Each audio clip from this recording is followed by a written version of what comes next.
Bonjour Charlène. Bonjour Anne. Évidemment, on a parlé de mille choses. Un jour, il faudra que je porte un micro directement sur moi ou que je l'enclenche dès que j'ouvre la bouche. Ça sera plus facile, ça me permettra de ne pas avoir à appuyer sur ce bouton et puis de me dire, bon, mais comment on fait l'introduction, de quoi va-t-on parler? Bien évidemment, déjà là, cette demi-heure-là était extrêmement intéressante. J'ai découvert, Charlène, plein de choses. Donc je t'ai expliqué un petit peu notre mode de fonctionnement, enfin mon mode de fonctionnement. On s'est rencontrés, moi je t'ai suivi, je ne t'ai pas rencontré, je t'ai suivi sur Instagram.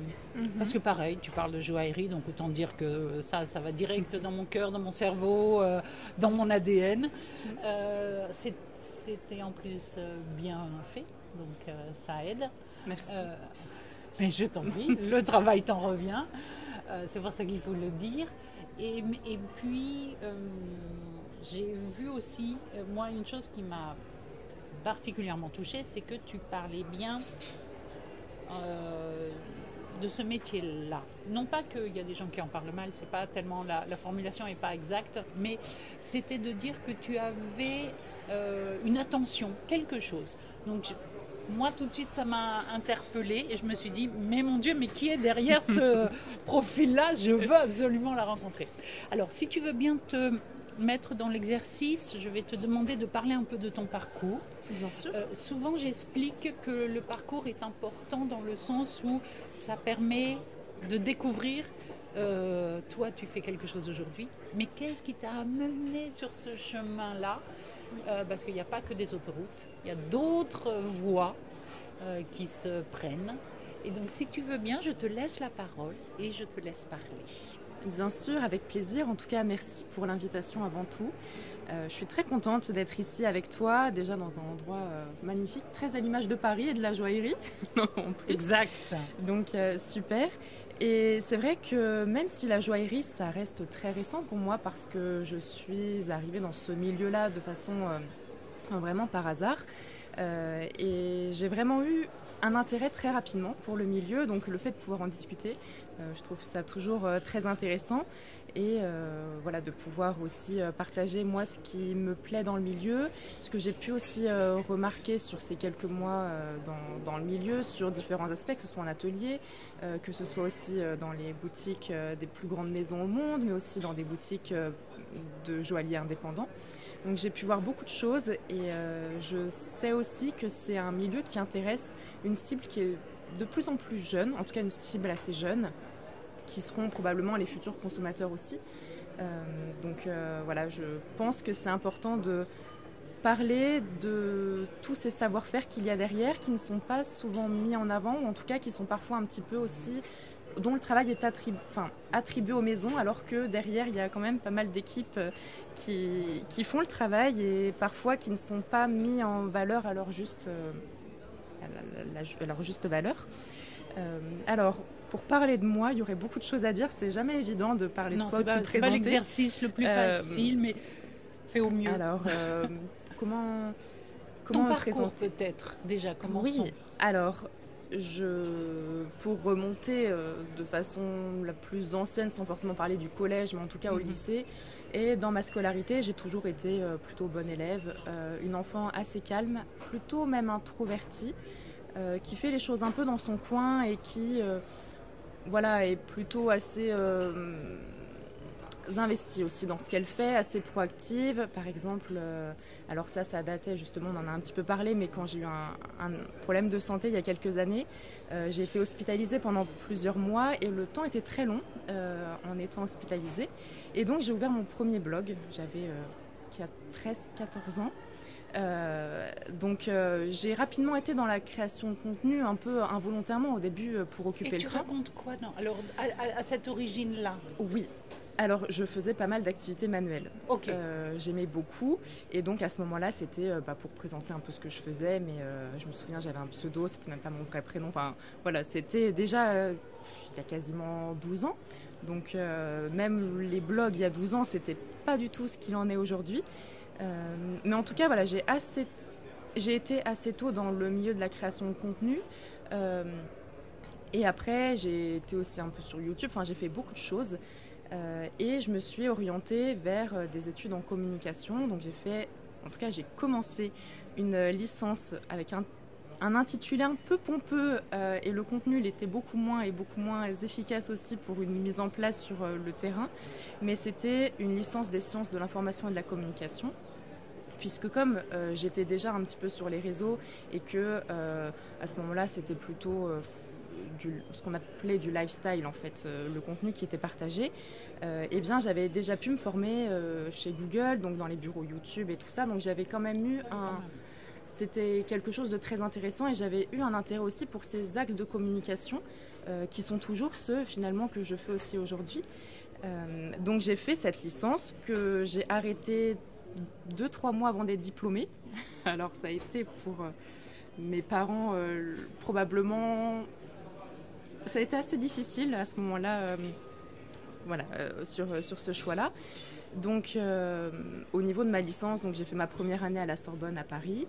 Après être rentrée d'Australie, puisque j'avais fait une année de césure lors de laquelle j'ai été quelques mois en Australie. Et puis après, j'ai eu aussi des expériences en événementiel, par exemple chez Chanel, au Parc des Princes aussi. C'est déjà riche, dis donc. Excuse-moi, tu as entre 18 et 20 ans, tu fais déjà beaucoup de choses. Tu as voyagé, tu fais des études, quand bien même ça ne met pas le point final sur une chose, c'est pas pour autant, tu es déjà dans un environnement avec une appétence particulière, déjà tu tombes dedans. Oui, et en fait, c'est vrai que j'ai beaucoup aimé tout ce qui était la création de contenu, mais la communication d'une façon assez générale, parce qu'il y a un aspect créatif, il y a un aspect aussi de résultat, dans le sens où des fois quand on travaille avec des marques, comme ça a pu être le cas aussi pendant cette période-là, eh bien, il y a des attentes au niveau des résultats. Donc c'était assez global et c'est quelque chose que j'ai beaucoup aimé, qui m'a aussi ouvert des portes. Par exemple, en Australie, j'ai pu travailler pour une boîte là-bas qui organisait des road trips. Donc en fait, je faisais les road trips pour communiquer sur les réseaux sociaux de l'entreprise. Donc j'ai découvert les réseaux sociaux et les opportunités qui pouvaient être liées aussi au fait de partager autour de choses qui nous intéressent. Je n'ai pas terminé cette licence-là, mais j'avais créé ma marque de bijoux pendant mes études. Donc je suis devenue auto-entrepreneur à 18 ans et après j'ai ouvert ma première société à 21 ans. Et donc j'avais créé ma marque de bijoux qui était sur un bijou que je cherchais moi-même à la base. Donc c'était de la fantaisie, mais c'était un collier transparent avec un oxyde de zirconium. Ok. Et donc je me l'étais créé pour moi puisque j'aimais bien les activités manuelles. Donc j'ai ressorti mon matériel que j'avais il y a quelques années avant. Et finalement, il y a des personnes autour de moi, donc des amis ou même ma maman, qui m'ont demandé le même collier. Donc je me suis dit, je vais en faire une marque. Et en fait, l'idée, petit à petit, donc j'ai commencé, ça devait être, 2022, 2023, quelque chose comme ça. Et je m'étais dit, j'ai envie de développer la marque avec des bijoux qui soient simples et élégants, inspirés de la joaillerie. Et en fait, je m'étais dit, si je communique autour de la joaillerie, j'attirerai à moi des personnes qui sont intéressées par le milieu, mais qui n'ont pas forcément le budget pour pouvoir c'est clair, un carat, un bijou, un carat, pièces, un diamant, des choses comme ça. Voilà. Et donc, je m'étais dit, je vais attirer ces personnes-là qui s'orienteront vers ma marque, puisque ce seront des bijoux inspirés de la joaillerie.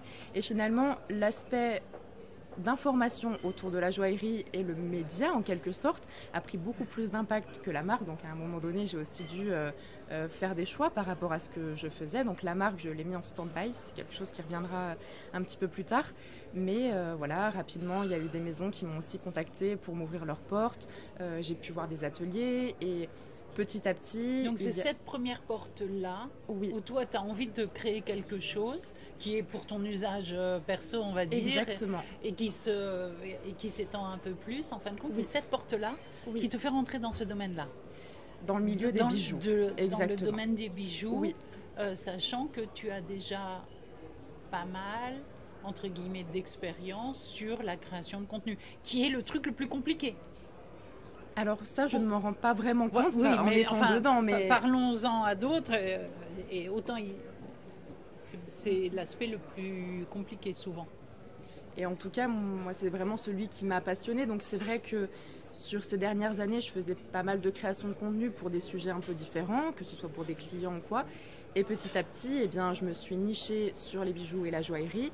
Et c'est ça aussi qui m'a, sans que ce soit volontaire, mais en tout cas, des créateurs sont venus vers moi pour les aider sur leur communication.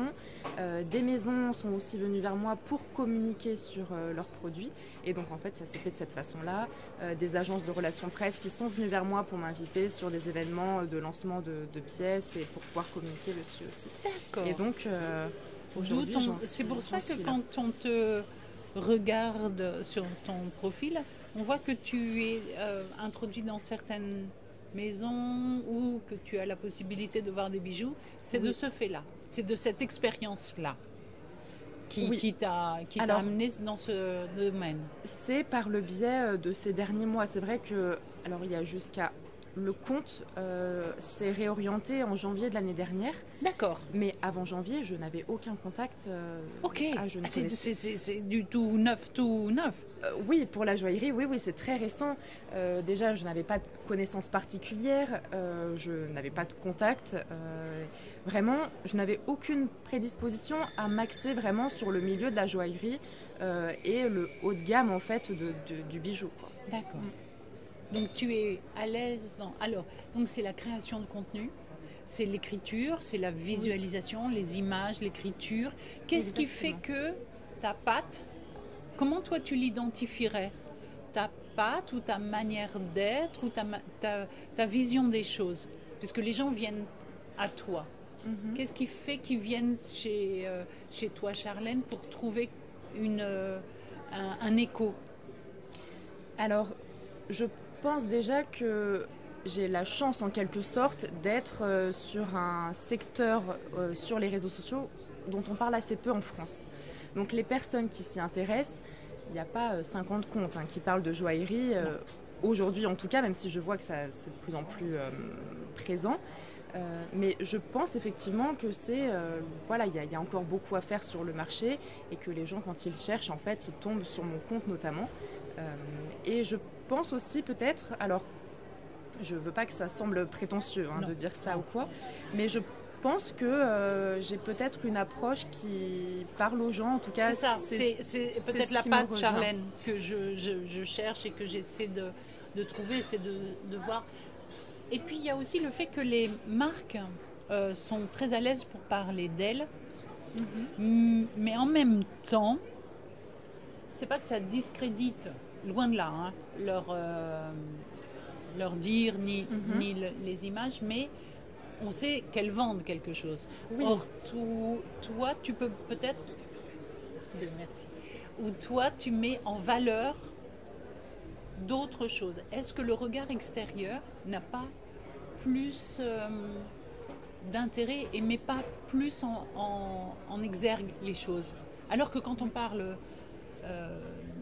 quand une marque parle de ce qu'elle fait, elle le fait avec les meilleures intentions, les plus belles images, naninana, mais il y manque ce regard qui est un peu désaxé, un petit peu sur l'extérieur.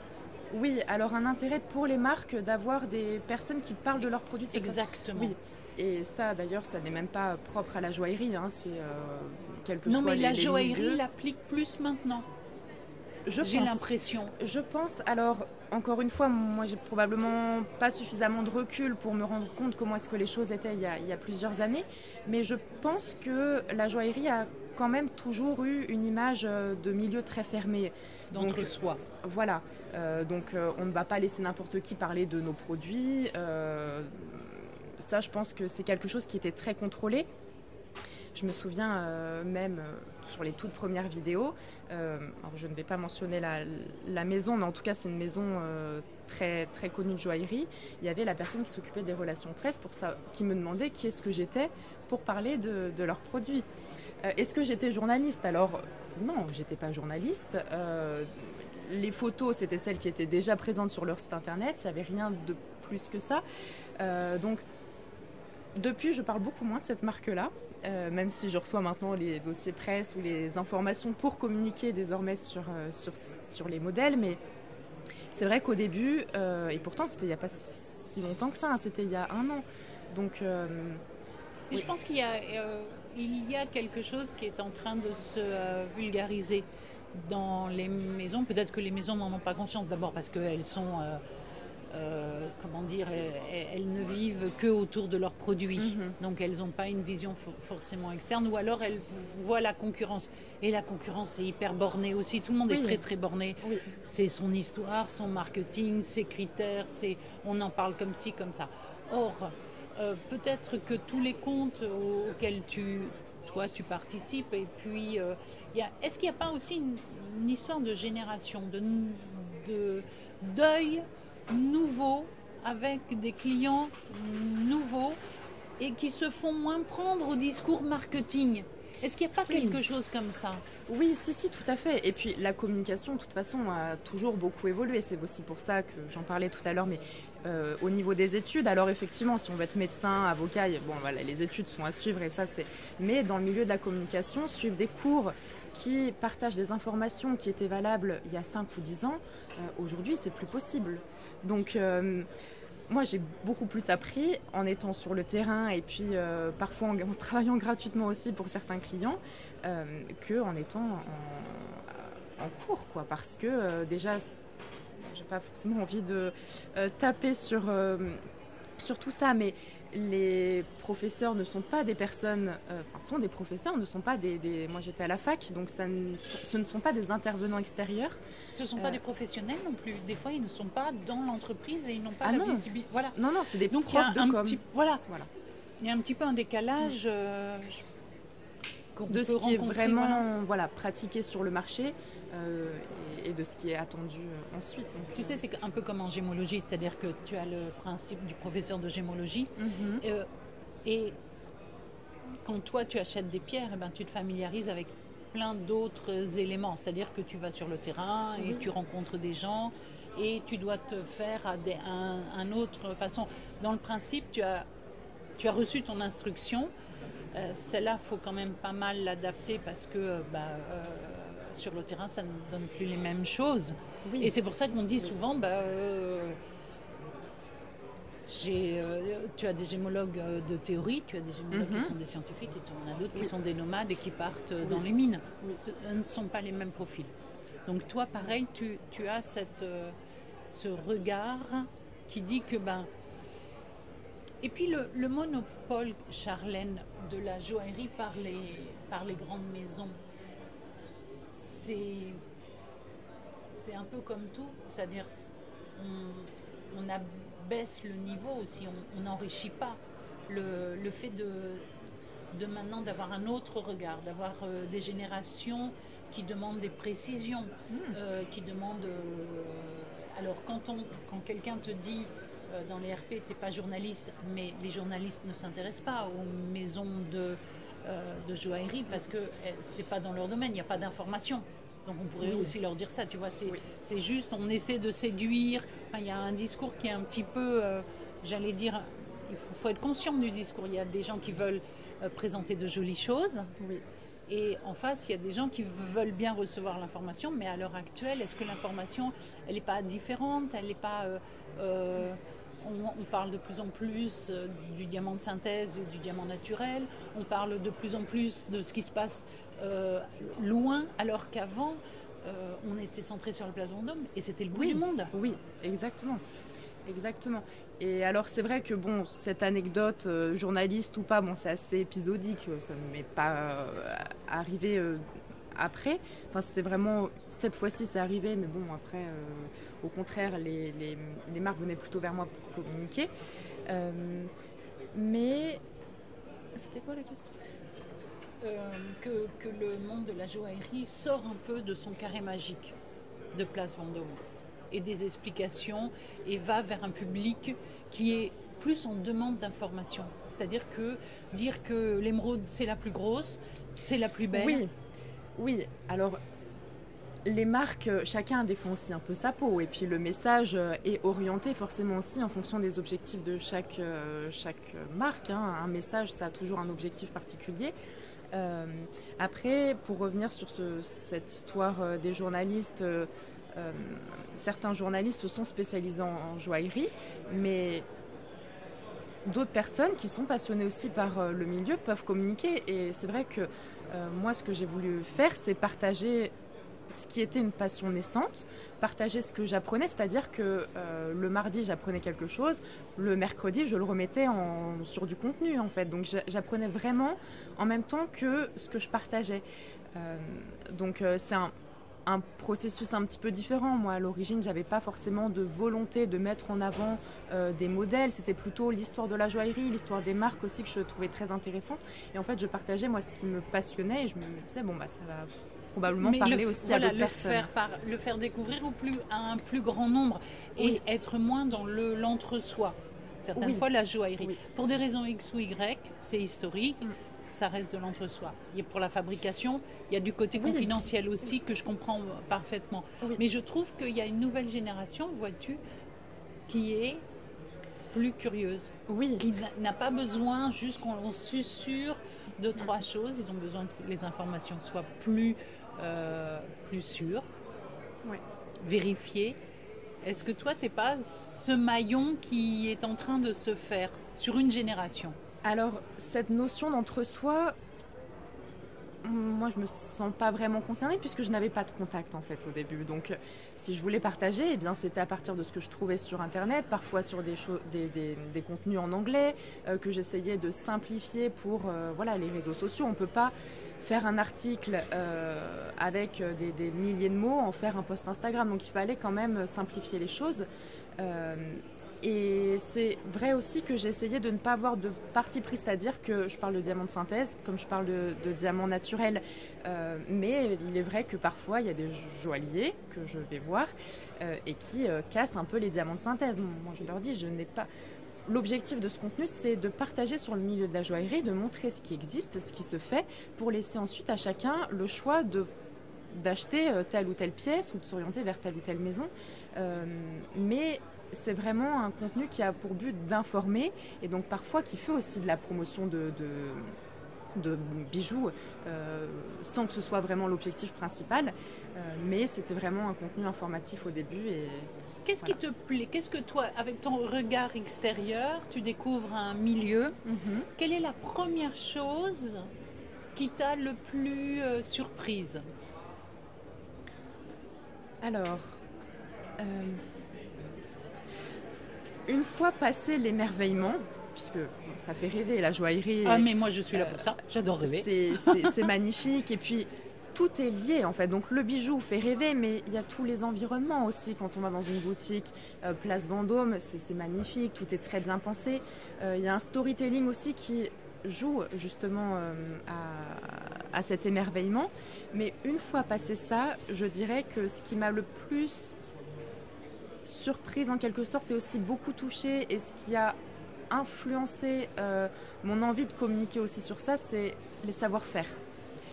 Les personnes qui sont à l'atelier, par exemple, c'est d'ailleurs des personnes qui sont passées sur ton podcast, mais Mathilde Pernet ou Hélène Sau, je travaille avec elles maintenant, donc je vais très souvent dans leurs ateliers et je me dis, mais c'est magnifique en fait. Et je trouve que tous ces savoir-faire, déjà qui font partie des savoir-faire qui sont très traditionnels, avec des techniques qui sont toujours suivies aujourd'hui par elles, mais qui ne sont plus forcément toujours suivies, qui parfois sont un peu numérisées, ou intègrent des nouvelles technologies, eh bien, tous ces savoir-faire méritent aussi qu'on parle d'eux. Et c'est vraiment ça qui m'a touchée. Je suis assez d'accord avec toi. Je trouve qu'il y a une génération qui parle facilement et avec beaucoup d'honnêteté, il y a beaucoup de transparence et je trouve que ça change un petit peu parce que ça n'est pas les codes plus anciens, dirons-nous, pour des raisons X ou Y, mais je pense qu'il y a une sorte de paradigme qui est en train de changer. C'est-à-dire que face à une génération de joailliers qui sont des fois trentenaires, donc autant te dire qu'il y a quand même des fois une génération qui est passée par là. Oui. Ils ont un amour de leur métier, ils ont aussi un savoir-faire, parce que typiquement, les joailleurs que tu as cités sont issus de grands savoir-faire, de grands ateliers. Donc zéro souci sur le fait qu'elles sont des professionnels de haut niveau et de haute qualité. Et elles ont par contre à cœur et à corps de parler de leur métier plus simplement, de l'exercer avec des nouvelles considérations. Et ça, je trouve que ça amène quelque chose de extrêmement frais. Et ça permet aussi d'avoir une autre vision. Peut-être que cette vision qui gagne en interne correspond aussi au fait qu'elles veulent que l'on parle de leurs bijoux, comme toi tu le fais, en des termes qui sont plus simples, plus accessibles. Et il y a aussi une histoire derrière, mais l'histoire, moi, je trouve que quand on parle de leur parcours, quand on parle de leur ADN, quand on parle de leur mission dans la joaillerie, c'est assez fascinant. Oui, tout à fait. Et puis, le fait d'en parler, c'est aussi parce que ça correspond à une demande. Les clients aujourd'hui aiment beaucoup voir dans quel environnement leurs bijoux sont faits, aiment beaucoup voir aussi tous les processus. Par exemple, ils aiment bien voir la cire, ils aiment bien le gouaché aussi. Donc, je trouve que le gouaché, on en reparle plus maintenant. Oui. Peut-être parce qu'il a été mis un peu en danger aussi. Mais c'est magnifique le travail d'un Le gouaché joaillier, c'est vraiment c'est magnifique. Et les gens ont aussi envie de voir tout ça. Donc, je pense que les bijoutiers, les joailliers et les maisons prennent cet axe de montrer les coulisses et de montrer ce qui avant n'était peut-être pas autant mis en avant parce que ça correspond à une demande. Donc il y a aussi une stratégie de la part des acteurs du marché de parler de toutes ces choses-là et de toutes ces facettes parce que le consommateur est de plus en plus sujet sensible aux conditions de fabrication, aux matières utilisées, à la compréhension aussi de ce qu'ils achètent. Il y a plus de curiosité, ça voilà. fait partie encore. Enfin, c'est ça. Il y a quelques métiers comme ça où on ne sait pas trop ce qui se passe derrière, tu vois, derrière des portes, etc. La joaillerie pour des raisons confidentielles, ok, on est ok là-dessus, pour des raisons de sécurité, on est ok là-dessus. Il y a un moment donné où, en dehors de ça, on peut en parler. Mais, toi, quand tu rencontres des joailliers qui viennent pour que tu les mettes en valeur, quelle est ta démarche? Quel est ton regard? Quelle est ta façon de faire? Alors, effectivement, il y a l'aspect de mise en avant sur mon compte et il y a aussi l'aspect d'accompagnement plutôt sur leur propre communication. Donc, il y a des clients dont je m'occupe, dont je ne communique pas sur mes réseaux. Donc après, je ne sais pas quel axe est-ce que toi tu... Ce que je veux dire par là, c'est que donc ton offre, elle permet de dire, bon, je vous accompagne pour que vous soyez autonome. Oui. Il y a cette démarche-là. Voilà, de stratégie et vraiment d'accompagnement. Et donc, ça veut dire que tu discutes avec eux pour leur faire comprendre que la création de contenu, ça veut dire aussi écrire, ça veut dire se mettre en avant, ce qui n'est jamais facile, qui est des fois une épreuve pour beaucoup. Donc voilà, toi tu les accompagnes sur cet axe-là. Et quels sont les outils un petit peu que tu utilises? Comment tu te dis, comment tu peux les accompagner? Comment tu le fais concrètement? Alors, en général, lorsque les joailliers ou en tout cas les acteurs du milieu viennent vers moi, j'essaye de comprendre pourquoi. Puisqu'en général, il y a quand même une motivation derrière. Soit ils ont envie de se développer, de vendre plus, d'être présents chez des revendeurs. Voilà, il peut y avoir différentes motivations. Donc, plutôt que de leur sauter dessus en leur disant c'est ça et ça qu'il faut faire, c'est qu'est-ce que vous voulez faire et pourquoi? Quels sont vos objectifs? Donc, après, en fonction de ça, je leur prépare aussi une stratégie. Il y a vraiment un accompagnement aussi sur le long terme. Par exemple, il y a une joaillière que j'accompagne depuis novembre qui avait sa marque depuis 9 ou 10 ans, qui n'arrivait pas à la faire décoller. Et en fait, en discutant avec elle, il y avait aussi beaucoup de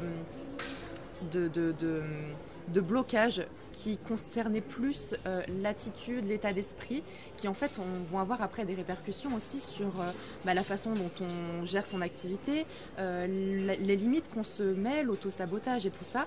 Et donc cette perception, je pense qu'elle m'a été aussi intégrée par les neurosciences, le fait d'être sensible aussi à l'état d'esprit, à l'importance aussi des ressentis plus humain et personnel, et après d'intégrer ça à un aspect plus business et des outils qui sont mis au profit du business, donc la création de contenu, mais voilà, tous ces éléments-là.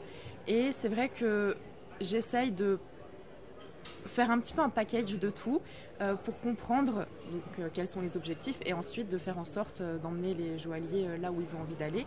Donc par exemple, cette cliente-là dont je faisais référence, depuis novembre, elle a multiplié par 6 son chiffre d'affaires. Donc, ah oui, c'est énorme, surtout en période comme ça.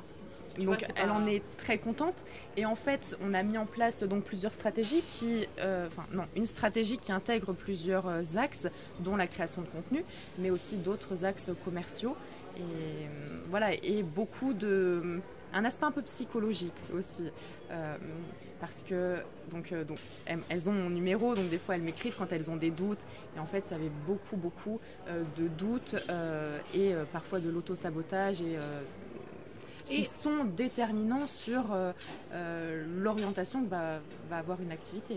Après, ça peut aussi s'expliquer parce que quand ces personnes ont appris leur métier, elles ont appris à faire.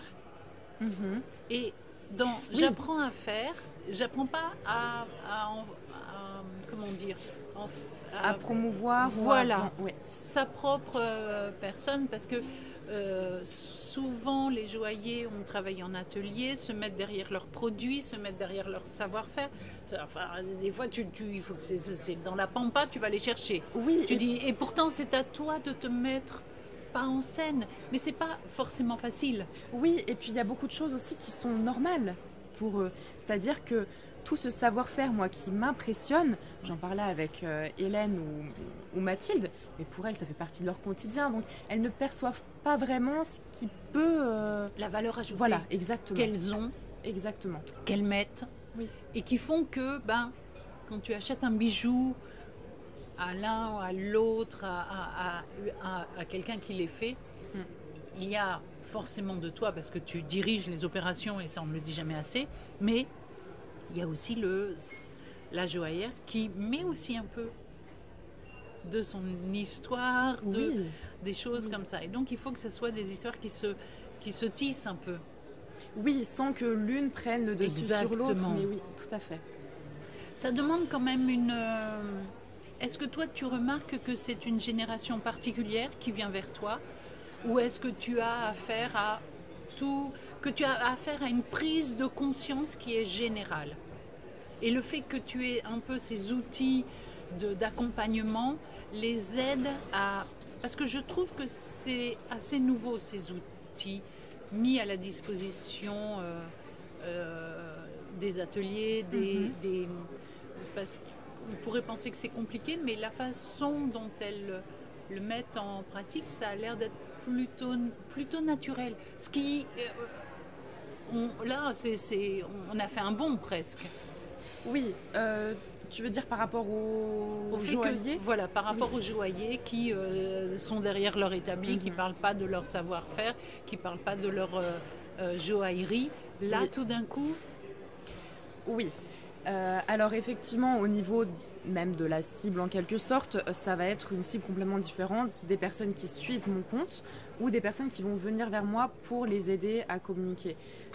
Donc il y a des créateurs que j'accompagne et qui ont envie de garder la main sur leur communication, donc c'est eux qui se mettent en avant et là on peut être sur des tranches d'âge, on va dire, même assez jeunes, des personnes qui sont prêtes en fait à se mettre en avant et d'autres créateurs qui sont en général sur des générations un peu plus âgées qui eux ne veulent pas trop gérer tout ça, donc c'est moi qui gère leurs réseaux sociaux et donc le fait de pouvoir gérer leurs réseaux sociaux, c'est moi en quelque sorte qui vais les faire parler. C'est pas eux qui d'eux-mêmes vont faire le contenu et en fait je pense que c'est plus simple aussi pour eux d'expliquer que plutôt... Enfin, en tout cas, c'est plus simple d'expliquer. Parce que tu reverbalises, peut-être, et tu réécris. Exactement. Et toi, avec ton regard extérieur, tu peux prendre un peu tous les éléments qui sont constitutifs. Puzzle, hein. Oui, voilà, qui sont constitutifs dont ils n'ont pas toujours conscience. Non. Certaines fois, je suis assez surprise du fait qu'ils ont quelque chose. moi j'appelle ça une ADN, mais parce que dans les maisons on les appelle comme ça, mais ils ont tout. Oui, tout est bon. Merci, monsieur. Et ils ont quelque chose de leur maison, Oui. De leur identification, qu'ils arrivent maintenant à impulser un peu plus. Tu arrives à le faire surgir ça, ou en tout cas le mettre en plus en exergue, pour qu'ils en aient conscience. Oui. En tout cas, j'essaye au maximum et je pense effectivement que c'est aussi, de toute façon, une vision de long terme. C'est-à-dire qu'aujourd'hui, dans la joaillerie, on voit de plus en plus de profils, peut-être comme les miens, qui vont aussi souligner l'importance justement de se mettre en avant, de communiquer. Donc je pense que dans la perception que peuvent avoir les acteurs du monde de la joaillerie, c'est quelque chose de plus en plus important. Et avant, les réseaux sociaux, la communication, c'était un peu vu comme les photos étaient même déjà floues. Voilà, c'est pas ça. terrible. Et puis on verra ça plus tard, où le budget n'est pas prioritairement mis pour cette dépense. Donc je pense que les priorités ont aussi été un peu revues. Et cette importance conscientisée aussi par... Je trouve ça chouette qu'ils aient justement conscientisé le fait qu'ils sont bons dans ce qu'ils font. Oui, mais il faut pouvoir en parler, surtout que les gens le sachent.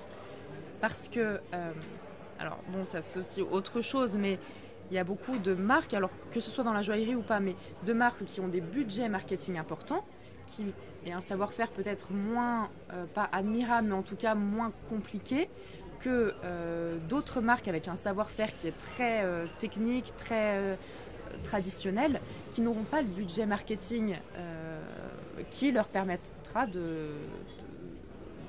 Ouais, on n'est pas tous à armes égales. Voilà. Non. Dans ces cas-là, faire parler de soi et se mettre en avant, tout de suite, ça peut être un peu violent, ça peut être aussi difficile. Oui.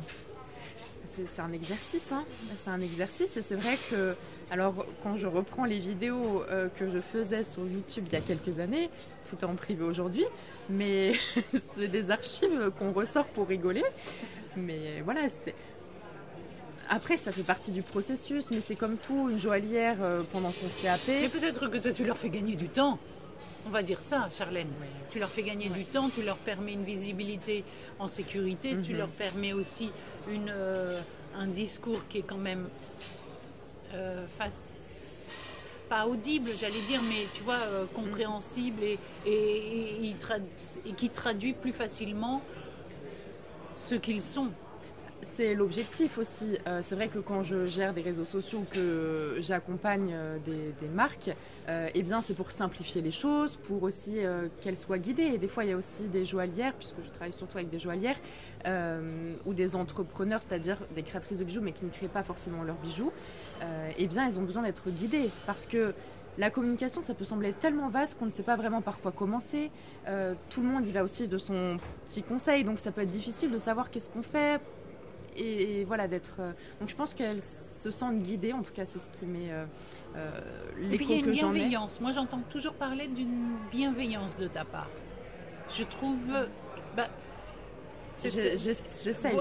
Mais voilà, non, mais ce sont eux qui en parlent le mieux quand elles disent ça. C'est les personnes sont capables de dire que voilà, l'accompagnement vaut quelque chose.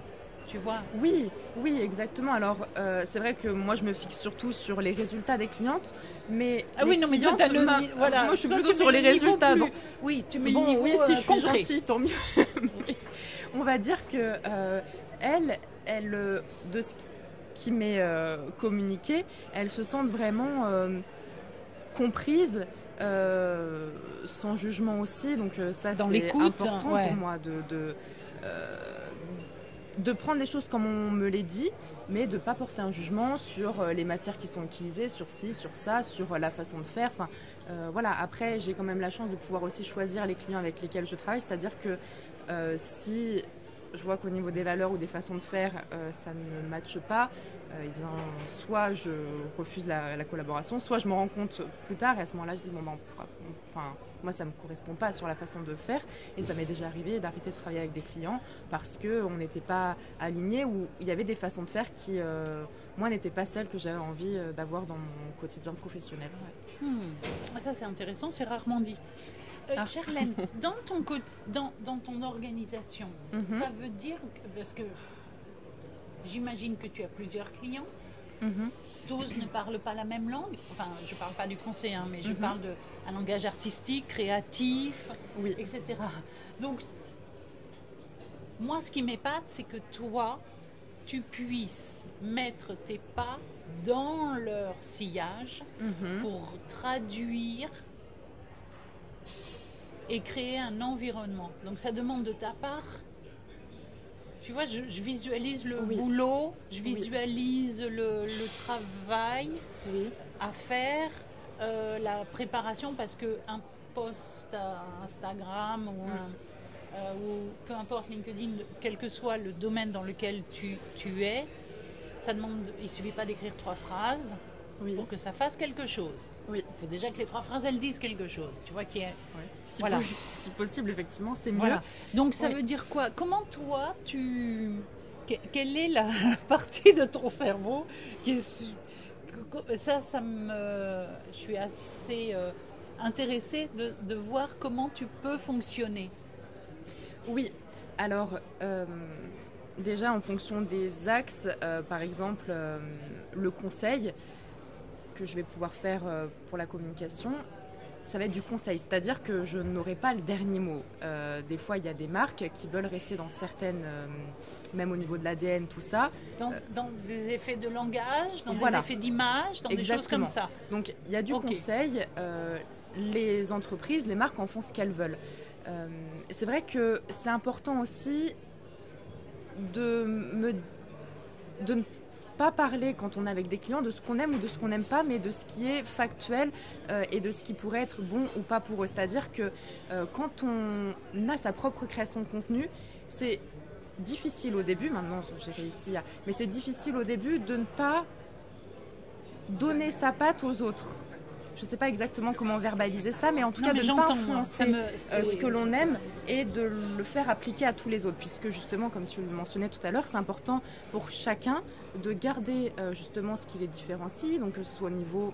Oui, mais ça veut dire que dans ta tête, dans ton cerveau, dans ta casquette, quand tu parles de, je dis une bêtise, mais quand tu parles d'un joaillier X, tu sais très bien que peut-être tu as décidé d'un axe, d'une direction et d'une ligne éditoriale, on appelle ça comme ça, et que pour le joaillier Y, à l'inverse, voilà. Donc toi, ça te demande sacrément une gymnastique, ça te demande une organisation, ça te demande comment tu...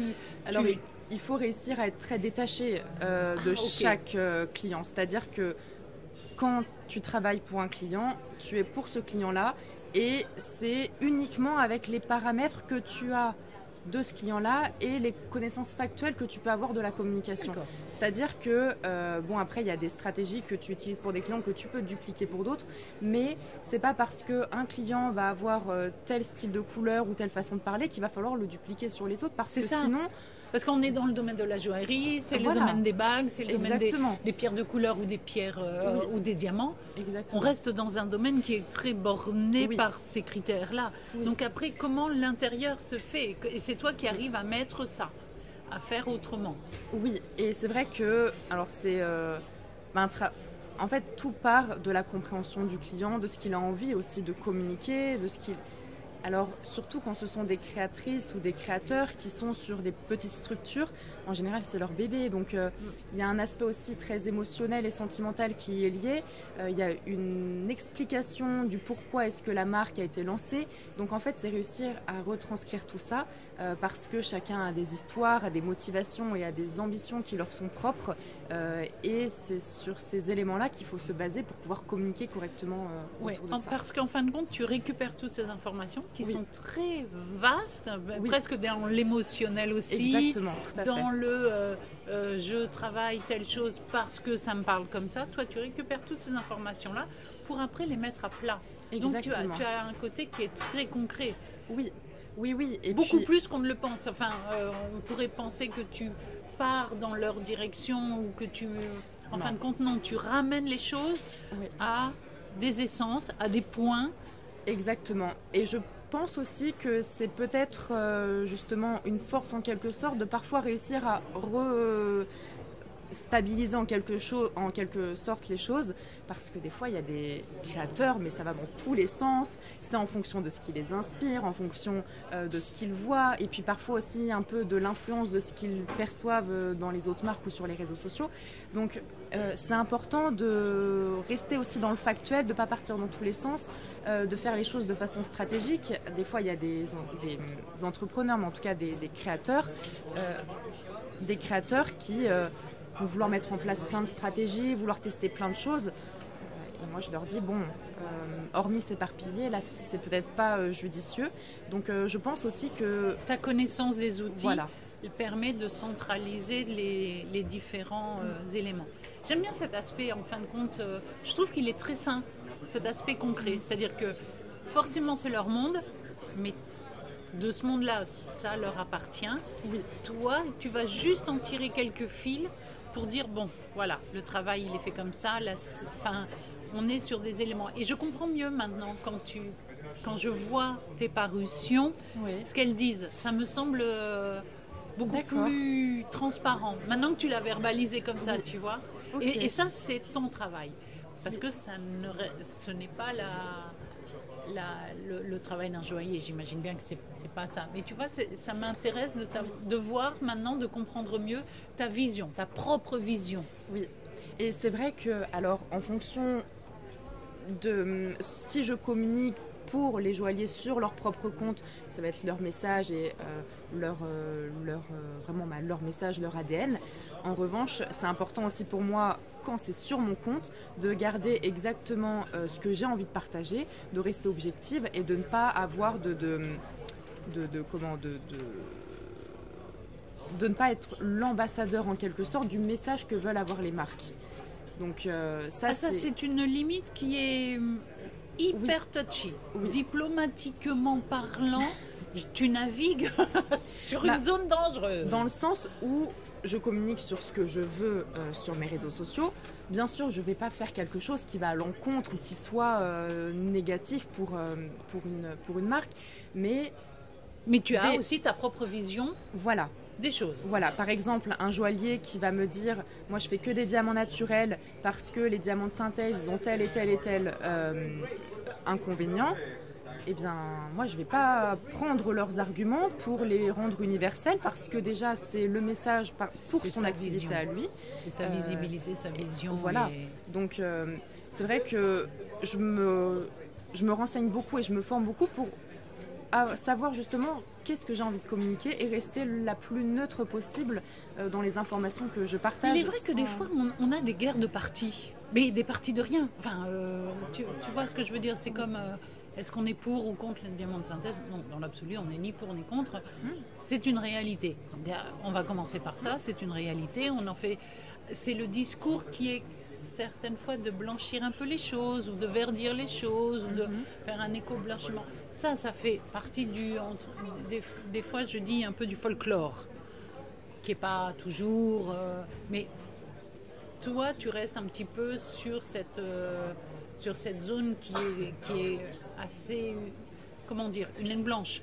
C'est la ligne blanche. Oui, et puis c'est ce qui pourrait aussi se rapprocher... Alors je l'ai vu ça malgré tout dans mes études, mais du travail de journaliste, de rester la plus neutre possible et de partager les informations telles qu'elles sont pour laisser ensuite à chacun le choix de s'orienter vers telle ou telle marque, vers telle ou telle pierre. Ou voilà. Et puis c'est toujours aussi une histoire de perception, c'est-à-dire, bon, alors parce que c'est le sujet là, mais en tout cas les diamants de synthèse, dans certains cas peuvent être intéressants, dans d'autres moins, enfin, chacun fait un peu ce qu'il veut avec les informations et avec ses propres critères et ses propres perceptions. Exactement. Donc, il faut savoir juste de quoi on parle et, voilà. Et quels sont les éléments que l'on met dans des choix. Après, on a cette capacité de...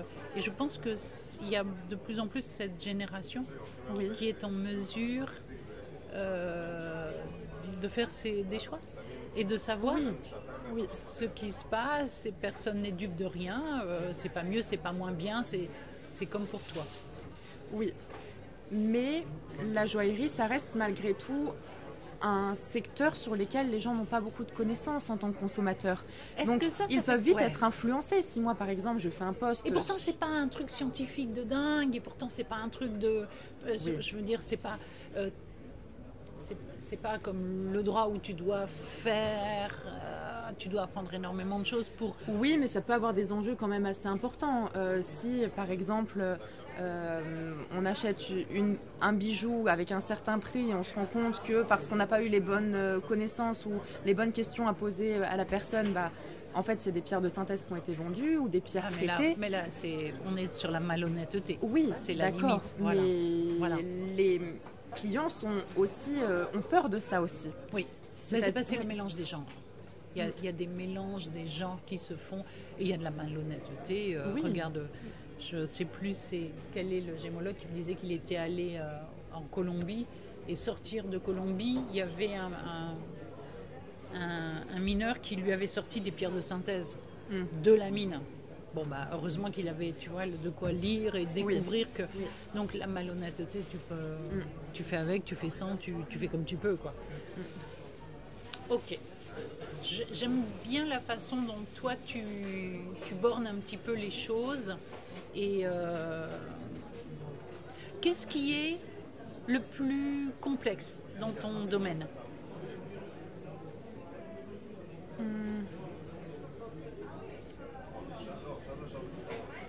D'accompagner, de te faire connaître, d'avoir les... J'ai l'impression que d'avoir les outils, c'est quand même, tu es extrêmement à l'aise dans ça, donc c'est même pas la question, ça ne se pose pas tellement. Oui. Qu'est-ce qui est pour toi le plus complexe dans ton quotidien, dans les choses que tu... Alors, je dirais que c'est plutôt... là, on sort un peu vraiment du côté très professionnel, mais c'est justement de trouver la frontière entre pro et perso. Dans le sens où je suis tellement passionnée par ce que je fais et investie que des clientes qui m'écrivent le dimanche matin, je vais leur répondre dans la demi-heure. Beaucoup de choses comme ça qui font que, aujourd'hui je le fais parce que je peux et parce que je sais que c'est aussi le début de cette activité-là. Donc, ça me pose pas de soucis, j'ai quasiment que ça à penser. J'ai pas d'enfants, au niveau des priorités, elles sont quand même assez limitées. Mais c'est pas quelque chose qui pourra se faire éternellement. Et je dirais que c'est aujourd'hui, le plus difficile à trouver, les barrières ou la frontière en fait, quand on a une activité qui est aussi animante et prenante, de se dire là, je fais une pause. Est-ce que et comment toi tu te ressources alors dans cette démarche-là de dire de temps en temps j'ai besoin quand même... Tu pars dans le sud. Effectivement, je pars dans le sud quelques jours, mais même en étant dans le sud, je travaille. Donc, pas au niveau du quotidien, mais en tout cas, j'ai quand même toujours mon ordi, je travaille au moins 2-3 heures par jour. Mais je dirais que plutôt de prendre des vacances, moi les vacances à couper complètement, c'est quelque chose qui est un peu anxiogène pour moi parce que je me dis, je peux pas couper comme ça plusieurs jours sans rien du tout. Mais tu arrives d'avoir une extraction pour t'aérer. Oui, c'est dans ce sens-là, parce que là je vais m'inquiéter sinon. Non. C'est plutôt au quotidien. Par exemple, tous les après-midi, ou en tout cas 3-4 fois par semaine, je vais à la salle de sport à 14h30 quand il n'y a personne. Enfin, je peux m'organiser vraiment comme je veux et je dirais que c'est ce côté-là de liberté qui, moi, me plaît beaucoup. Par exemple, je peux aller dans le sud, je peux décider demain d'aller dans le sud sans demander à qui que ce soit. Si je peux prendre quelques jours. Cette liberté, oui. Cette liberté que tu as de gérer mon temps et mon organisation finalement comme je le veux. Okay. Donc oui, et par exemple, je peux répondre un soir à 20h à une cliente ou un dimanche matin, mais parce que j'aurais aussi pris tout mon mercredi après-midi ou toute ma journée du jeudi. Disons que c'est cette flexibilité qui, moi, me plaît beaucoup et qui fait que, si aujourd'hui la frontière est assez peu délimitée, c'est pas vraiment négatif pour moi. Ça viendra un peu plus tard quand tu Probablement borneras plus les choses pour toi. Exactement. C'est juste en aparté. Te ressourcer est une chose que je comprends que tu arrives à faire. Comment tu te nourris intellectuellement? Parce que tu dois monopoliser quand même une sacrée, j'allais dire, masse de neurones à disposition des autres, de ce que je saisis, puisque tu fais leur contenu, tu travailles même beaucoup en collaboration. Mais il y a un moment donné, toi, comment tu te nourris, comment tu fais en sorte que ça t'apporte quelque chose? Est-ce que c'est une curiosité? Est-ce que c'est... comment tu te nourris de ça? Alors, avec ça, j'ai toujours été assez curieuse, c'est-à-dire que j'ai beaucoup de mal avec le fait de m'ennuyer. J'ai toujours besoin d'avoir quelque chose, soit à faire, à lire, un musée à voir. Enfin, vraiment, cette idée d'apprendre, pour moi, est très très importante.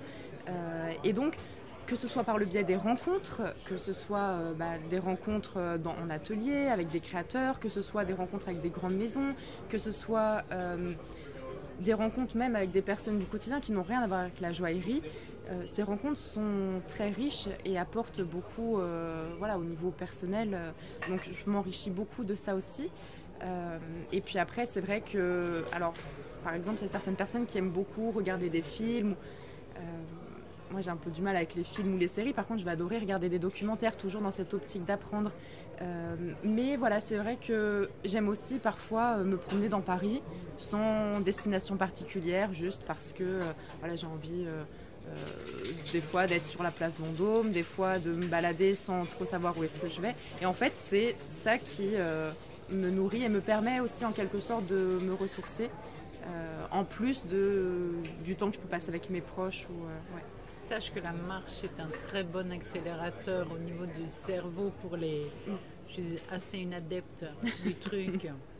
Ça fait du bien en même temps, ça fait une pause et en même temps, ça le laisse travailler en fond, je dirais. Oui. Toi, comment est-ce que tu vois actuellement le marché des professionnels? Alors, sur quels critères en particulier? Sur les ateliers. Est-ce que tu as la perception de ce qui se passe? Est-ce que tu vois qu'il y a des changements, des choses comme ça Alors, des changements, en fait, c'est assez difficile de me rendre compte de l'évolution, puisqu'encore une fois, un an, c'est assez juste. Le recul n'est pas forcément là. Exactement. Par contre, d'un point de vue assez général, au niveau de la tendance d'évolution,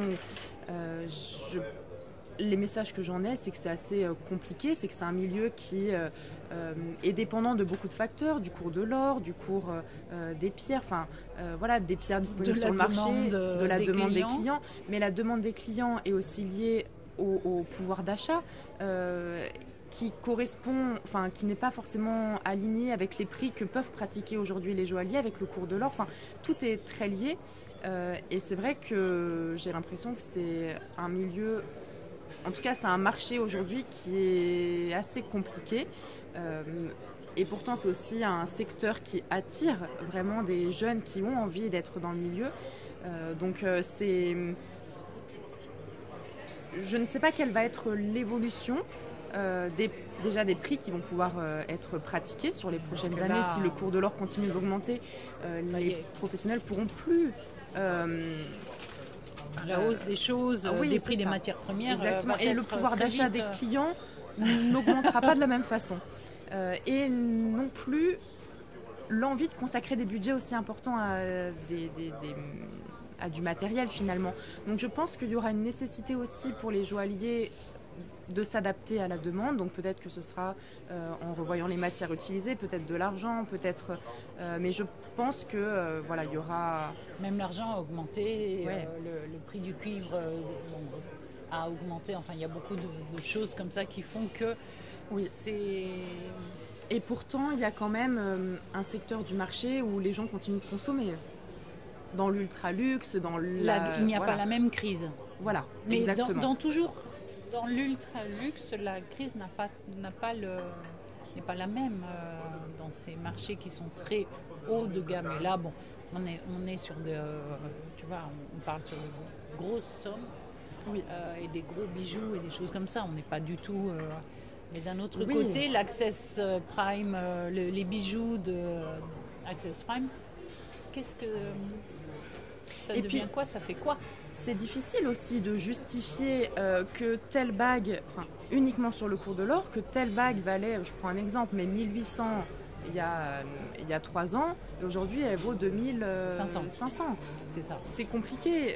Et puis après, quel sera parce que c'est un peu par cycle, mais là il y a le cours de l'or, peut-être qu'à un moment donné le cours va baisser, mais comment vont s'aligner à ça les maisons? Est-ce que le cours de l'or a déjà baissé une fois?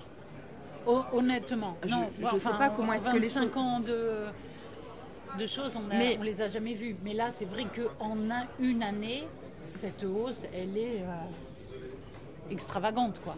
Oui. Donc c'est voilà, ça. Après, ça va être le fait de s'adapter un petit peu, mais c'est compliqué. Ça va être compliqué. Je trouve aussi qu'il y a une sorte de changement. Et je ne sais pas trop quelles sont les tournures des choses et quelles sont les réponses qui vont être apportées. Après, je ne me soucie pas pour les grandes maisons parce que, étant donné qu'il y a des taux multiplicateurs divers et variés qui sont plutôt importants, c'est à eux de faire le choix qu'il faut. Moi, mon intérêt, il est surtout dans les joailliers qui font les choses au plus... J'allais dire au plus juste pour leurs clients. Parce que quand on est là en ce moment à 100 € le gramme, c'est quand même énorme. C'est énorme, oui. Après, je vois bien qu'ils trouvent 1001 astuces avec... je le dis souvent avec l'or des familles. Mais c'est vrai, pourquoi pas. Et c'est un bon moyen de faire aussi. Je le vois, ils en parlent. Oui. Et c'est assez clairvoyant et c'est assez simple. Hein. Mais c'est vrai que c'est complexe. Oui, et puis ça ne peut pas s'appliquer à tous les bijoux qui seront proposés. Ça peut être ponctuellement sur du sur-mesure, Exactement. Ça ne peut pas être démocratique, enfin appliqué à tout. Ouais. Non.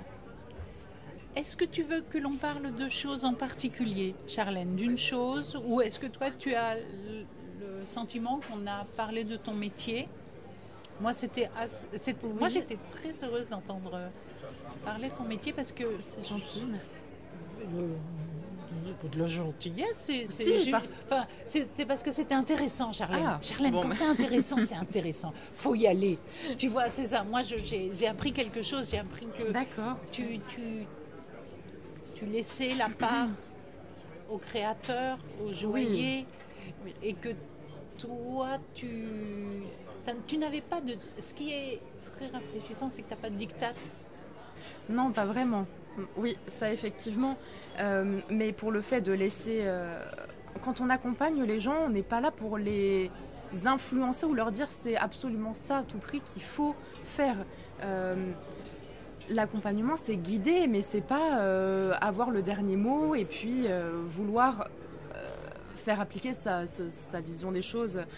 Non, je pense que c'est important de laisser chacun s'exprimer et puis leur mettre à disposition des outils qui pourront les aider pour y parvenir. Mais c'est ça que tu fais. Je trouve ça en plus avec beaucoup de bienveillance, avec beaucoup d'intelligence, j'allais dire presque émotionnelle, mais dans le sens où tu leur laisses la part de leur domaine. Oui. Toi, tu fais juste dans la chose qui est... c'est intelligent, parce que c'est concret, parce que c'est pragmatique, c'est pratique. Ça va, je pense que ça doit leur parler plus, tu vois, que des grands... des fois, les maisons peuvent se permettre de faire des tirades et des choses comme ça et laisser rêver ou embarquer dans un rêve ou dans un voyage. Oui. Et puis, on est quand même sur des créateurs, joailliers qui sont entrepreneurs, mais qui ont besoin d'avoir des résultats assez rapides, qui n'ont pas forcément des 6 mois ou des 1 an avant de voir des résultats. Donc il y a une efficacité aussi à avoir pour qu'ils en soient satisfaits. Mais ça, c'est un des principes que tu poses. Tu pourrais dire... Attends, moi je sais... Enfin, tu vois, c'est pas la partie sur Oui, laquelle... je vois. Tu vois ce que Oui. je veux dire? Oui. Toi, tu dis, écoutez, moi, mon côté, j'interviens pour vous donner dans quelque temps une visibilité de votre augmentation, Oui. Des prises de commande. Parce que c'est quoi concrètement? Eux, ce qu'ils demandent, c'est les prises de commande, c'est de la visibilité pour se faire connaître et se faire reconnaître. Oui. C'est ça, toi t'amènes et ça d'une manière concrète. Exactement. Et je trouve ça chouette parce que t'es pas dans le principe, t'es pas dans la théorie. Alors oui, il y a tout ça qui est très important, il y a l'axe stratégique. Alors après, il n'y a pas de miracle, hein, c'est-à-dire que j'ai pas envie que ce soit perçu comme vendre du rêve ou quelque chose comme ça. Et ça, c'est quelque chose que j'explique aussi très rapidement aux clients. Mais les clients que j'ai mettent en pratique les choses et les résultats sont là. Donc oui, c'est ce qui est le plus encourageant aussi dans ce que je fais. C'est de voir... Par exemple, j'ai reçu là ce matin le message d'une cliente qui m'a dit « Je ne pensais pas être capable de vendre autant ». Magnifique. Donc, attends, excuse-moi, moi je trouve ça magnifique cette phrase-là. Et quand je reçois ça, moi je me dis en fait c'est pour ça que je fais ce que je fais avec voilà. Ça c'est fait. Toi tu peux signer que ça c'est fait. C'est l'attention que tu as, c'est ton deal et tu le fais. Oui. Hein? Chapeau, mademoiselle Charlène, s'il vous plaît, soyez convaincue que je ne sais pas, moi je distribue les bons points parce que je trouve que, tu vois, tu as la chose comme les joailliers qui ne voient pas leur... Et c'est moi qui vais te le dire. Oh, c'est bon ça. Mais alors, tu vois, quand tu me posais la question, qu'est-ce qui est le plus difficile aussi aujourd'hui, j'adore parler de ce que font les autres, mais en fait, je suis aussi dans leur situation d'avoir du mal à parler de ce que je fais, dans le sens où sur Instagram, des fois, les gens ne savent pas exactement ce que je propose, ou en tout cas, les joailliers ne se rendent pas compte que je peux faire de l'accompagnement, parce que il faudrait que tu te traites comme tu traites tes clients. Oui. Charlène, des fois, c'est un principe qui est pas mal. Oui. Non, mais tu vois... Je le comprends parce que je fais aussi cette part du job. Et il est vrai que quand on est au service des autres, est-ce que l'on ne perd pas de vue son propre service à soi? Alors ça, c'est la question, tu as 3 heures, tu réponds. C'est équivalent d'un bac de philo. Mais en tout cas, ça c'est aussi... Et même les neurosciences m'ont beaucoup aidé. Cette démarche de développement personnel sur ces dernières années m'a beaucoup aidé parce que j'ai pu entreprendre assez tôt. C'est difficile aussi. Des fois, on peut se sentir seul. Il faut rester constant. Face à soi, face à son boulot, face à sa vision des choses.